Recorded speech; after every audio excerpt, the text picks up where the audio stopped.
Ինչպես է նախկինում ընտանիքի անդամներին քանից է սպանել փորձած 37-ամյա գյումրեցի տղամարդը դուրս գրվել հոգեկան առողջության կենտրոնից եւ ամիսներ անց ոճրագործություն կատարել, սպանելով հորն ու մորը։ Սա հարց է, որ Երևանից հուզում է հանրությանը։ 2009 թվականից հոգեբուժարանում հաշվառված երիտասարդն առաջին անգամ 2013 թվականին է իրավապահների տիրույթում հայտնվել, երբ այրել է սեփական տան տանիքը։ Նախաձեռնված քրեական վարույթի ընթացքում նա անմեղ սունակ է ճանաչվել, ազատվել քրեական պատասխանատվությունից։ Դատարանը նրա նկատմամբ նշանակել է հարկադիր բուժում ընդհանուր տիպի հոգեբուժական հիվանդանոցում։ Հաջորդ անգամ 2017 թվականին է վարույթ նախաձեռնվել այն բանից հետո, երբ նա փորձել է հրկիզելու միջոցով սպանել ծնողներին եւ խեղդել քրոջը։ Կրկին դատաբժշկական փորձաքննություն է իրականացվել, ինչից հետո գյումրեցի երիտասարդի նկատմամբ նշանակվել է հարկադիր բուժում հատուկ հսկողության հոգեբուժական բաժանմունքի պայմաններում։ Ամիսներ առաջ նա դուրս է գրվել եւ վերադարձել տուն։ Ինչպես է նման որոշում կայացվել։ Մասնավոր դեպքի վերաբերյալ տեղեկություն ստանալ չհաջողվեց, պատկան մարմինները մանրամասներ չեն հայտնում, հղում անելով բուժական եւ նախաքննական գաղտնիքին։ Ընթացակարգը սակայն հետեւյալն է։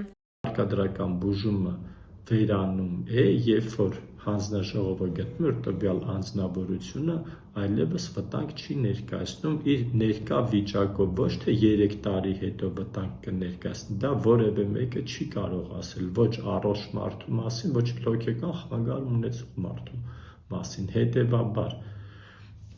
որոշեցին դրանից հետո պետք է մարդը շարունակի բուժում ստանալ, որտեղ եթե ծանր խանգարում ունի, իսկ եթե ծանր խանգարում չունենա, անմեղ սունակ չի ճանաչվի, ինքը պետք է շարունակական բուժում ստանալ։ Այդ շարունակական բուժումն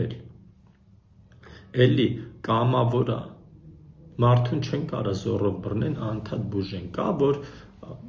արտահիվանդանոցային հարկադրական բուժում է ստանում, որը նույնպես ժամանակի ընթացքում կարող է դադարացվի։ Բուժարուի հարկադիր բուժման որոշումը վերանայվում է առնվազն 6 ամիսը մեկ անգամ։ Բժիշկների ձևավորված հանձնաժողովը իր եզրակացությունը ներկայացնում է դատարան, որտեղ էլ կայացվում է հարկադիր բուժումը դադարեցնելու կամ շարունակելու մասին որոշումը։ Հոգեկան առողջության կենտրոնից դուրս գրվելուց հետո առողջության իրավունք հասարակական կազմակերպության համահիմնադիր Ծաղիկ Վարդանյանի խոսքով անձը պետք է գտնվի տարածքային պատկան մարմինների ուշադրության կենտրոնում։ Ցանկացած ստացիոնար կամ այլ բուժումից հետո, ամբուլատոր պարտադիր, ասենք, հարկադիր բուժումից հետո հոգեկան խնդիրներ ունեցող հիվանդը քաղաքացին գտնվում է դիսպանսեր հսկողության տակ տարածքային հոգեբուժական կաբինետի կողմից։ Դա լինում է պոլիկլինիկայում, տվյալ տարածքի պոլիկլինիկայում։ Եվ այստեղ ամենայն հավանականությամբ այս էտապում որոշակի բաներ բաց է թողվել։ Եթե մենք ավելի խորանանք, կարող է եւ նույնիսկ հայտնաբերենք, որ տվյալ տարածքում մենք հոգեբուժ չունենք։ Բազմաթիվ տարածքներում, մանավանդ մարզային շրջաններում, մարզերում,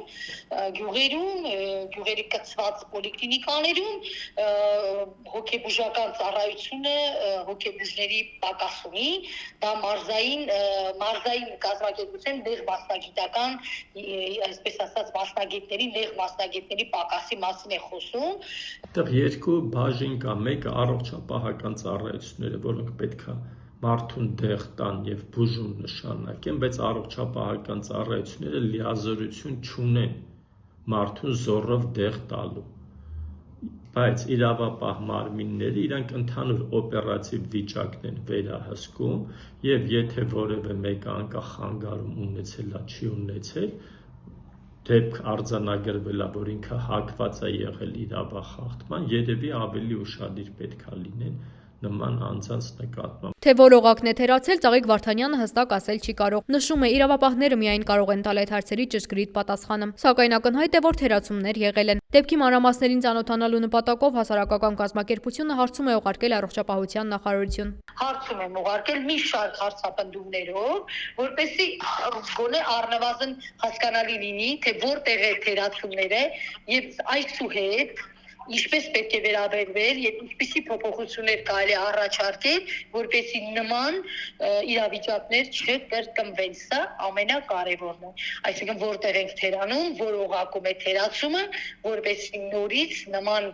այսպես ահասարսուր իրավիճակներ, ողբերգական դեպքեր չկրկնվեն Հարկադիր բուժումը դադարեցնելուց հետո դեղորայքի ընդունումը եւ հոգեբույժի մոտ գնալը կամովին են տեղի ունենում։ Եթե մարդը չի ցանկանում բուժում ստանալ, նրան ոչ ոք չի կարող ստիպել անել դա։ Հայկական հոգեբուժական ասոցիացիայի նախագահի խոսքով մարդիկ սովորաբար կամովին չեն դիմում բուժման, հանրությունում նման խնդիրներ ունեցողների նկատմամբ ձևավորված կարծրատիպերի եւ մոտեցման պատճառով։ Երբ որ մենք բոլորս մեր հասարակության հետ ավելի շատ կաշխատենք, պիտակավորող բառեր չենք օգտագործի, չենք ձեռ առնի մարդկանց, ովքեր ունեն խնդիր կամ մեր նման չեն, այդ դեպքում մարդիկ ավելի հեշտ կգնան։ Ու եթե ինչ-որ նման խնդիր է լինում, ամբողջ հասարակության մեղքն է դա, որովհետև յուրաքանչյուրը իր պարտքն է համարում ինչ-որ վատ պիտակավորումներ տա հոգեկան խանգարում ունեցողին, արհամարհական վերաբերմունք ունենա։ Հիմնական թիրախը պետքա լինի ոչ թե զոռով ինչ-որ բան անել, այլ հիմնական թիրախը պետքա լինի տոլերանտությունը հասարակության, տոլերանտության վրա աշխատելը, որպեսզի մարդիկ չնեղվեն հոգեբույժի դիմելուց, այլապես չեն դիմելու, մնալու են, վատանալու են, փորձանք են բերելու։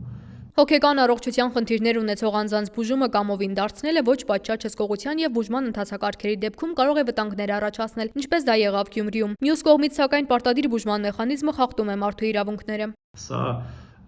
մշտական խնդիր է, որի ծայրահեղական լուծումները շատ ավելի վատ հետևանքների են բերում։